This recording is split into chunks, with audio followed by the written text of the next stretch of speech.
Hi guys, I'm Aussie Villain and welcome back to Grindavik. It is a transfer special today as we move from Season 11 into Season 12. We have 16 million to spend. We have about $250,000 in the wage budget. We can maybe move some of that around, of course, as well to give us more to spend in transfer fees. We've already signed a bunch of players as well. So, well, let's get this show on the road, shall we?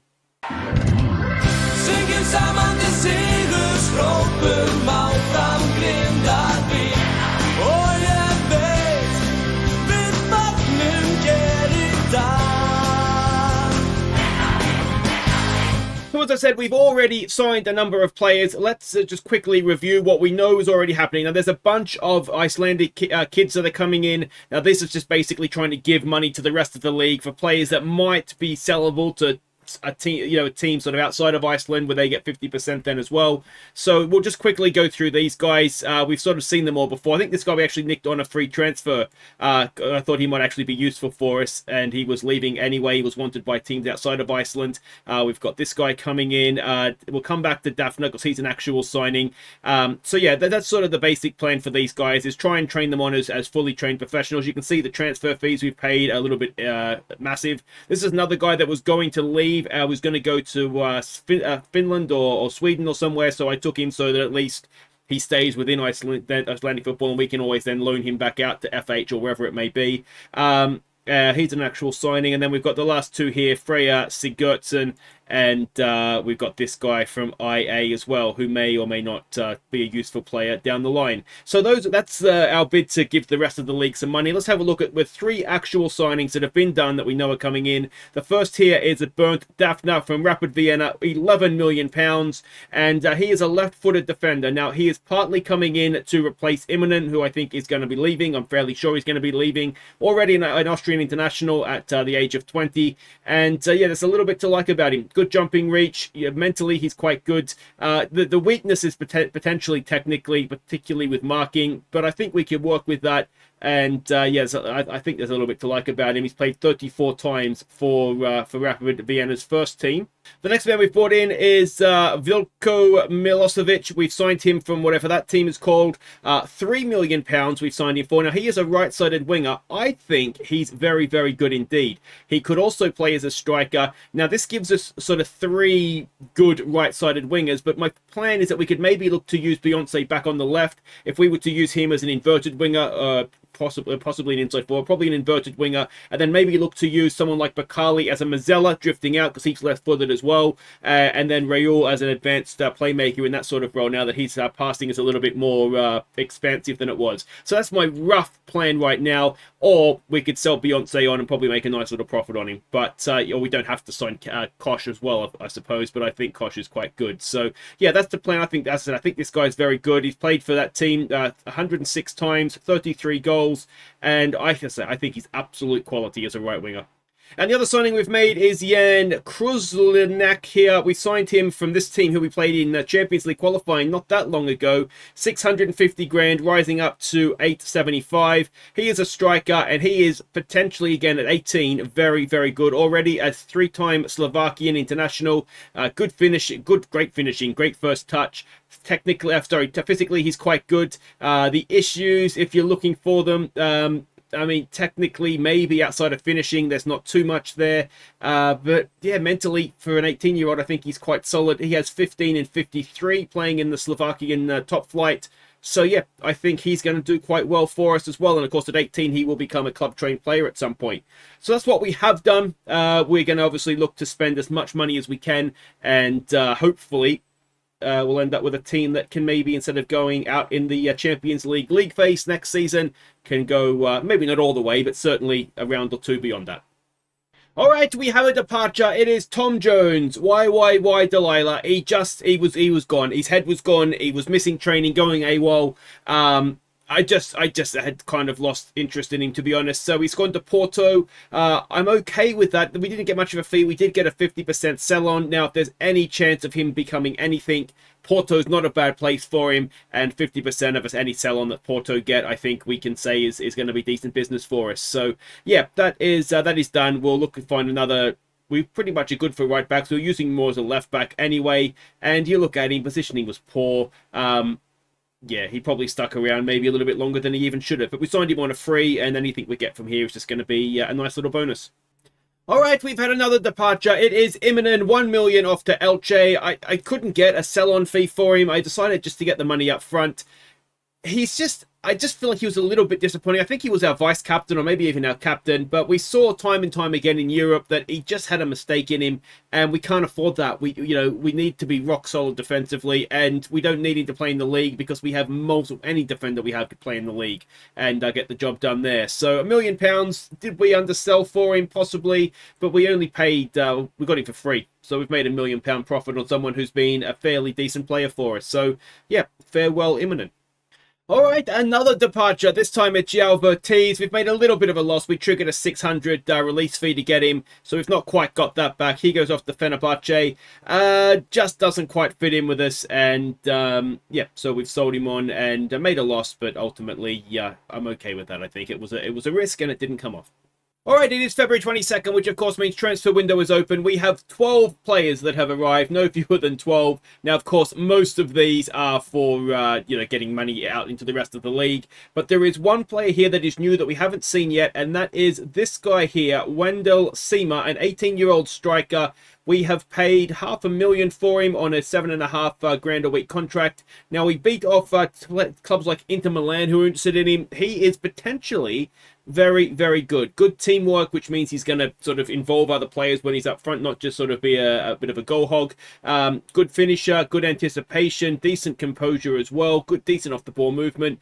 I'm reasonably confident he's going to be a good player for us. If we have a quick look at his career to date, he has been at Mamelodi Sundowns in South Africa, and as a 17, maybe even 16-year-old, 18-year-old, has scored 30 goals in 54 appearances. So there's a lot to like about him. He comes to us hopefully in good form, and let's hope we can turn him into an absolute star. Reject. Hello? Yeah, speaking. UEFA, what do you want? FFP? Don't worry about that. Honestly, guys, you're the only people that care about that. Well, it doesn't matter who cares if we break it. City break it all the time. So do Paris. Ban us. So yeah, we will see behind me here, there is a red underneath the financial fair play, and that is because we are currently set to fail it. Now, I, to be honest, was not even paying attention to it. If you have a look here, it says failure to comply with the financial fair play will result in a ban from the Champions League for a season. That would bankrupt us if that happened. So it says here that we're allowed to lose 4.3 million for this period. It's again behind my head, which maybe isn't perfect. But we're currently projected to lose 5.1 million. So that tells me we're about, what's that, 700,000 off where we need to be. So I'm hoping we'll just be able to sell a few squad-ish players, even worse than that. A couple of youngsters that have come through the academy that we're not really using. But if we sell them off to Scandinavia rather than trying to give them to the league for free, then we should be able to make up that shortfall without too much problem. And then if it comes down to it, we'll just sell one of the bigger players, and that will be fine. So yeah, not ideal, but we are where we are. And anyway, speaking of where we are, is in the middle of course, the pre-season, which means that stupid League Cup thing that we're going to play every off-season, which is why it takes me forever to get through this transfer special every year. Anyway, we had the group stage first, and our first group stage game was against some second-tier side. We took a first-minute lead when Calderon picked out Baltinson. Jefferson crossed for Beyonce to get our second. Before Raul played in Baltinson for 3-0. Raul got our fourth. Before getting his second to make it 5-0 at half-time. So 5-0 at half-time, took the second half off, and yeah, very, very nice indeed. Just too good for them, really. Just far, far too good. Our second game was, I think, against Halka. Volpez crossed for Sima to get a debut goal. And Sima was in the right spot to add a second on the hour mark. Before completing his hat-trick. Raul added a fourth. And Daphne got a fifth on debut. So this was more or less the reverse. We were only 1-0 up at half-time. Second half absolutely came roaring home. Seema hat-trick in his first game for us. Daphne, his first game. This was after February 22nd, obviously, so the new signings had arrived. And, yeah, just a very, very good performance from us. Next up, it was against another second-tier side that I'm not sure how to pronounce. Kruzliak's debut goal gave us the lead. And Milosevic made it 2-0. Higuain found Kruzliak unmarked for our third. Before Kruzliak completed his hat-trick in style. So, very, very comfortable as you would expect. Kruzliak going toe-for-toe with Seema and hat-trick on his first appearance for us. Milosevic playing on that right-hand side looked quite good. And everybody just generally looked quite good. But again, weaker opposition than we're going to face later on. And speaking of weaker opposition, this was not one of them. It was our old rivals, Grindavik. We took an early lead when Kruzliak found Milosevic. And it was 2-0 when Kruzliak picked out Higuain's run. Before Milosevic set up Kruzliak for our third. Higuain got our fourth. And Raul our fifth. So Kruzliak and Milosevic look like decent signings already, don't they? Wonderful, wonderful stuff. Yeah, just absolutely dismantled Grindavik on their home ground as well. So that was 4 wins from 4 in the group stage. Our final game was against Vala in the group, and would you believe they've also won 4 from 4. So it all came down to this as to if we go through or not. Beyonce picked out Seema for a first-minute lead. And Raul put away a loose ball to make it 2-0. So we were always relatively in control of the game. A first-minute goal obviously helps with that, but 2-0 up at half-time. You can see they never really threatened us, so the score was obviously kept down. So that put us into the semi-finals, where we faced the Kit Clash derby against Grotto. Daphne gave us the lead, but Grotto were quickly level. Daphne put us back in front, before Jensen made it 3-1. So this game happened right in the middle of an international window. We had 34 players or something called up. It's not the senior internationals that really hurt us. It's the youth internationals that really do chip away at the squad.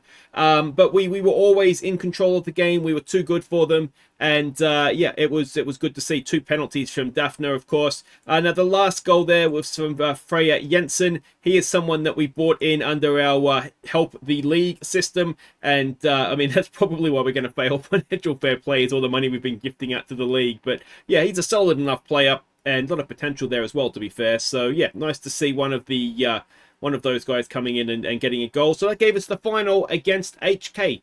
We fell behind after 20 minutes. But Bakali found Kruzliak to pull us level. Before Beyonce put us in front. And Kruzliak added a third in first half stoppage time. Kruzliak completed his hat-trick early in the second half. But HK pulled that goal back. Before Kruzliak got his fourth. So we toyed with them. Yes, they went in front, but it was never really a game that felt like we weren't going to win. Kruzliak with 4, though. I tell you what, the fight between him, Seema, and Bautenson to be that #1 striker is going to be immense. I think we are going to sell Gadini. The reason I haven't sold him yet, though, apart from the fact that it's going to be a very, very difficult thing to do. There is interest in him, but what if we go and have a look here is he becomes an Icelandic citizen in 88 days. So we're going to wait till he gets that, and then down the line, if we happen to take the Icelandic job, or maybe, just he deserves to be Gadini-son at this point, doesn't he? So yeah, he's 88 days, 3 months away from being an Icelandic citizen. So we're going to let him get that, and then we'll move him on. All right, we will notice that it is green, the FFP now. So I have basically what I did is we sold off a couple of youngsters, and I'll catch you up on who those were in just a second. But what I did is we had a 50% sell on for, you may remember Mosquera, the Ecuadorian central defender we sold to Juventus. So we had a 50% sell on for him. So I sold that for just under 4 million, I think it was 3 something. Yep, so that's put us to the right side of things. But let's have a quick update on who has left. And like I say, it's very much just sort of a bit of a clear out of some of the kids. So Hafel Darson, who was our second choice and third choice and probably fourth choice keeper now, we sold him on. I couldn't get him to stay in the league, which is disappointing, but he's gone off for 40 grand. Ragnarsson, we let him go on a free to KR, so he's out in the league now. Hopefully he will strengthen them. We've loaned a couple out. Hadartson, who was one of the starting centre-backs for the Gags for a long time, he's gone off to Folgner, so he should do well there. He's too good to be just sitting around our reserves, really. So he's gone off there. Pedersen, he's gone off to, we can only get him to Norway. That was the biggest fee we could get. It wasn't a great fee, but I'm still not convinced he's a striker. I don't know what he is, but anyway, he's gone off for 40 grand. And we sent this guy again, just let him go for free off to KR. And the other two that will be leaving us, sort of they're waiting for the transfer window, I assume. We can see them here. So this guy, I don't even know how to pronounce that. He's gone almost 40 grand to Brøndby. I think there's a sell on there for us as well. Yeah, I mean, there might be a player there, to be fair, but we have so many wingers and we just needed a little bit of cash. And the other one that's left is Badarts, and he's gone off to Sweden, I think it is, 56 grand. Again, there might be a player. Actually, he's worse. There's not a player there. There might actually, looking at it now, I regret selling him a little bit because he's quite pacey and can dribble. But anyway, we've sold him now, so that is what it is.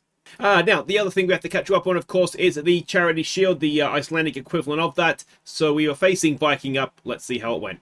Volpez picked up Sima to give us the lead. Sima added a second before completing his hat-trick before half-time. Milosevic crossed for Raul to make it 4-0. And Daphne made it 5. So I put out what is more or less our strongest team just to see how we were getting on, and obviously very, very nice. Sima or Kruzliak or Bautenson, it's really any of those three could play up front. Beyonce, I'm trying to decide if I want to sell him or not.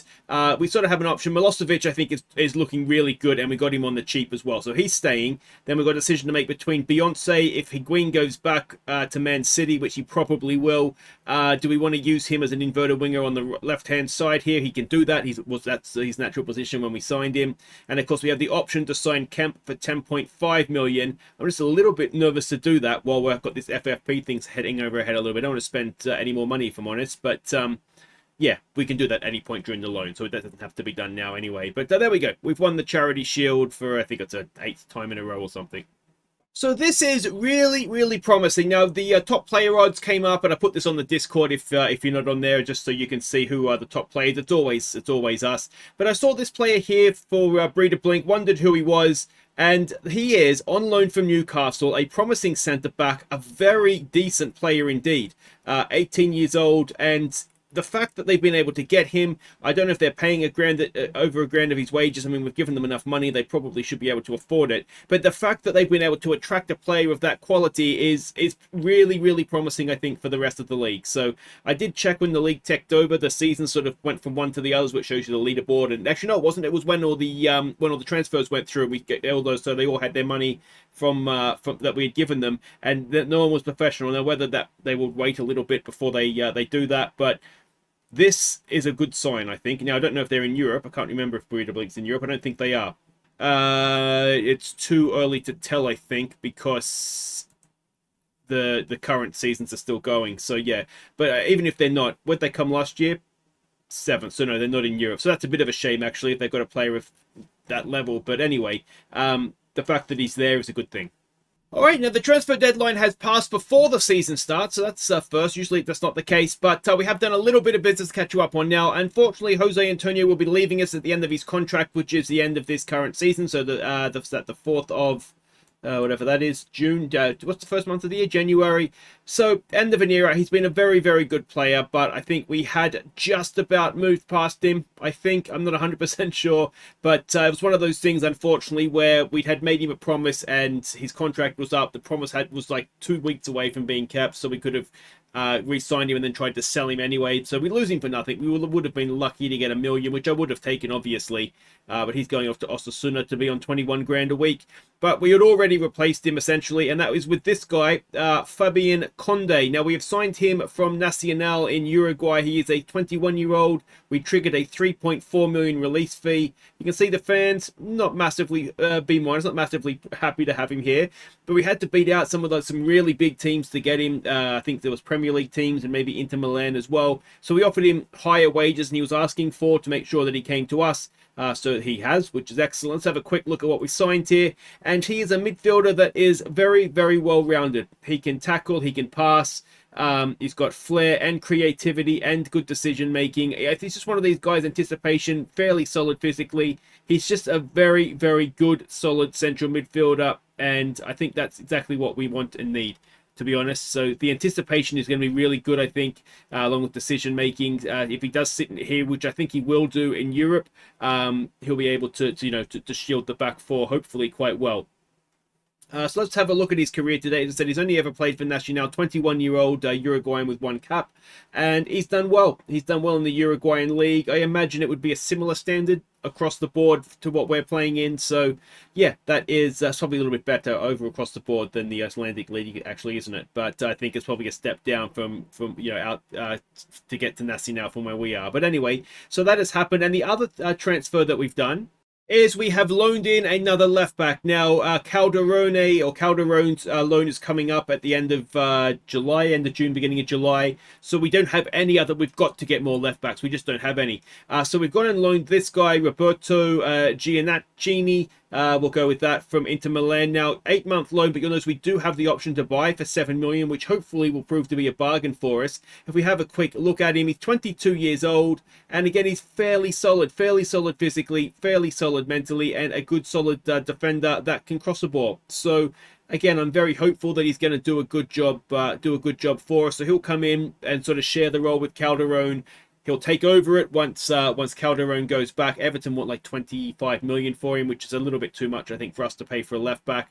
And his career to date, he's an Inter player. He's been an Inter player all his life, but he's only ever played. Oh no, he played 1 game in Serie A, but he's been out on loan in Norway, out in loan at Middlesbrough, and he's done fairly well on both occasions. So yeah, this is his big chance now with us, and if he does well, then we will sign him permanently. Now let's have a look at the team we have to start the season. And if we start with goalkeepers, we only really have the 2 senior ones, which is all we really need. So Puol and also Rafason. We do have a few other youngsters that are in the under 20s that can come in and play a 3rd string, sit on the bench if we need them to. But these are our 2 going into the season. Over at left back, as I say, we do desperately need to strengthen here still.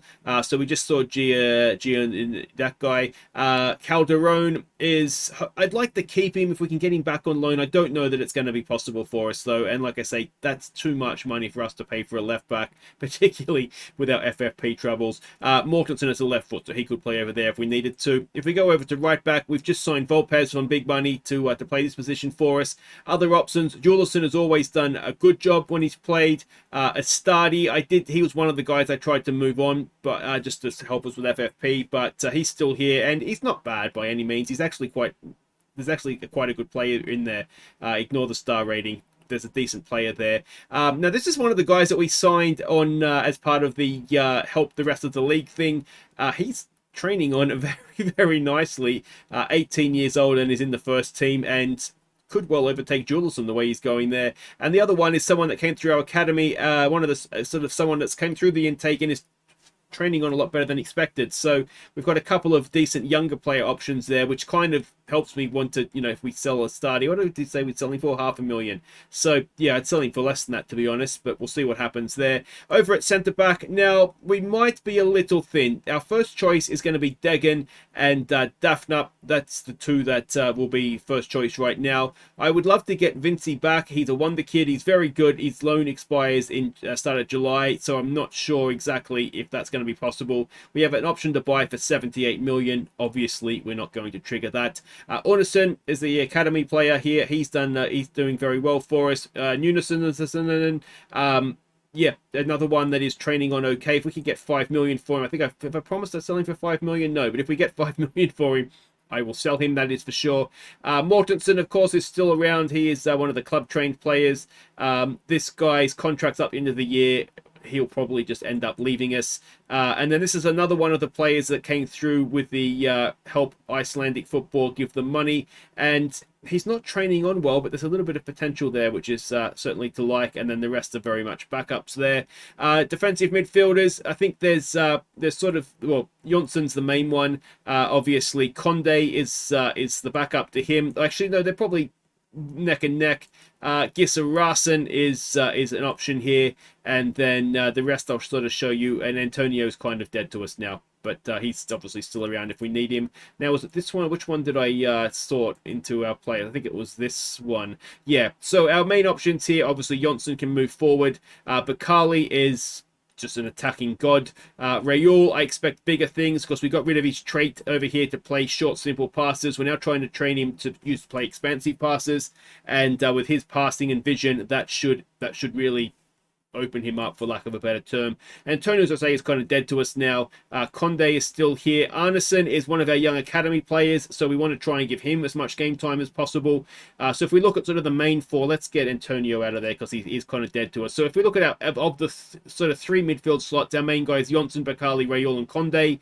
Then to back up them, Arneson, as well as Turpinson, who's signed another long-term contract, so he's around probably to the end of the series now, as is Ormarkson as well. And then we've got two youngsters that have come through the academy, Bjornsson and also Gjaltason. We'll go with that. So yeah, two young guys that have trained on well and are doing a decent job. Hopefully we don't need them in Europe though. You could make an argument in Europe, are we a big time midfielder short? And there's an argument to say, yes, we are. Over to the right-hand side, we have three very good options. Milosevic, who is just an absolute star. Cannot believe how cheap we got him for. Kosh, whose loan is up in October, but we do have the option to buy, so 10.5 million. We will probably look to trigger that once the time comes. Beyonce, he is now a natural on the right-hand side. Now, we have promised to sell him for 24 million. And we'll keep that promise. If we get 24 million for him, I will sell him because we have two other options there already. But otherwise, he is here. Medina is continuing to train on very, very nicely, an academy player, and then Bjornsson, another one of the academy players who is training on not too badly. A lot of potential there. Over on the left-hand side, Higuain is with us for a little bit of time. His loan expires in July, so I don't think we're going to be able to extend him, but maybe we can get him back for a third time on loan. Beyonce is an option over here. Now, Obot is an option. We've had to deregister him from the league squad for now, though we could always bring him back in, of course. Yeah, he's just a little bit of we have too many players and not enough league slots. Jofferson is still around. He's a club-trained player, so registered for the league, as is Sigurd Jonsson. He's quite quick. It's just a shame that he can't do anything other than run. Now, if we go to strikers, there are three. We have three main guys. Kruzliak, who has looked very good in pre-season and good jumping reach as well. He's a well-rounded striker. He might be our man, you know. Bautenson, who is, he's still very good. I still want to keep him. He is just not been scoring the goals as we would expect him to be. Sima, who is another one that we signed. Again, big hopes for him at only 18. Lots and lots of room for him to develop. Gadini, sadly, will probably leave us once he becomes Icelandic, and it'll just be a sad day. And then Sinistera is with us again till July, but we won't be looking to renew him, I don't think. We'll just politely let him go back to Villarreal. So that is that. Finances are looking okay. We still have 16.5 million to spend if we want. We've still got lots of money in the wage budget. 11 million in the bank. We've lost almost 50 million so far this season, so we desperately need to qualify for the Champions League. Now, a lot of that is down to transfer expenditure, obviously. But yeah, it is slightly troubling to lose that much this season, and the season hasn't started yet. But there we go. That is that. Let me know what you think of the transfers, where you think we still need to strengthen. You can see pre-season has gone quite well, and we will be back next episode to start the season. FH and Fram. We will obviously play 11. We'll rotate, play for the second game, play a different 11, get a look at everybody. But yeah, I think I think we're doing okay. We've obviously got another transfer window then before Champions League qualifying starts, or certainly the rounds that matter essentially.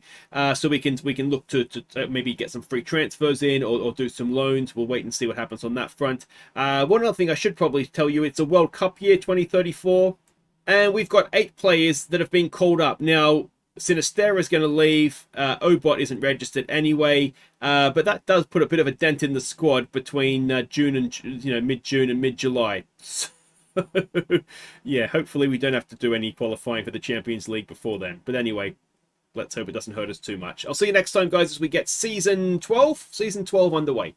Take care.